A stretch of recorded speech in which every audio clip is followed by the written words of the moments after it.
Bonjour à toutes et à tous qui nous suivez sur nos différentes plateformes et bienvenue sur l'équipe 221. Voici la revue de l'actualité sportive. Nous sommes le vendredi 23 février 2024 sur le dossier d'Aliou Cissé. D'après certaines sources confidentielles, la Fédération sénégalaise de football envisage maintenir Aliou Cissé qui exprime également son désir de prolonger son mandat débuté en 2015.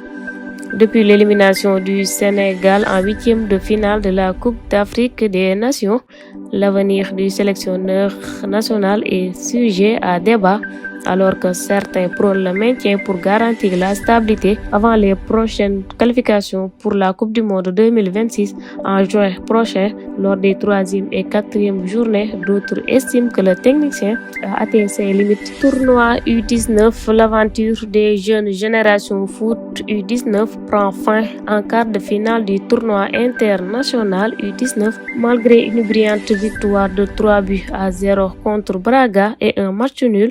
Lors de leur première rencontre, les champions en titre ont été éliminés par Copenhague sur un score final de 2-1. L'équipe sénégalaise avait pourtant bien commencé le tournoi en remportant une victoire et un match nul, les plaçant en tête de leur groupe. Cela les a conduits à affronter Copenhague en quart de finale, malgré l'ouverture du score par Moustapha Diop suite à un corner délivré par Amadou Diouf. Les Danois ont su renverser la situation en inscrivant 2 buts. La rencontre s'est conclue par une victoire de Copenhague, mettant un terme aux espoirs de Génération Foot de conserver le titre. Les champions sortants doivent maintenant se concentrer sur les matchs de classement à venir.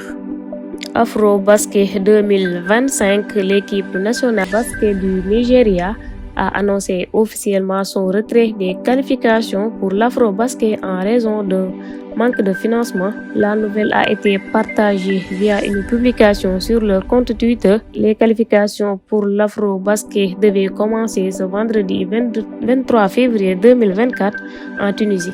Le Nigeria était placé dans le groupe B avec le Cap-Vert, l'Ouganda, la Libye et la Tunisie. Cependant, malgré la participation annoncée de plusieurs Olympiens de 2020, les Nigériens ne pourront pas prendre part à cette phase de qualification en raison d'un manque de soutien financier du gouvernement. On termine avec l'actualité internationale. Le verdict est tombé sur Dani Alves. Après une période d'attente tendue, la justice a rendu son verdict dans l'affaire impliquant le célèbre footballeur brésilien Dani Alves, condamné pour agression sexuelle sur une jeune femme à la fin de l'année 2022. Alves se voit infliger une peine de 4 ans et demi de prison. Les faits remontent à une nuit où l'ancien joueur du Paris Saint-Germain aurait agressé la plaignante, provoquant un scandale retentissant dans le monde du football. Après des mois d'enquête et de délibération, la Cour a finalement rendu son verdict, déclarant Alves coupable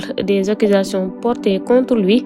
Cette décision judiciaire a des répercussions majeures non seulement sur la carrière et la réputation de Dani Alves, mais aussi sur le débat plus large concernant le traitement des affaires d'agression sexuelle dans le sport et la société en général.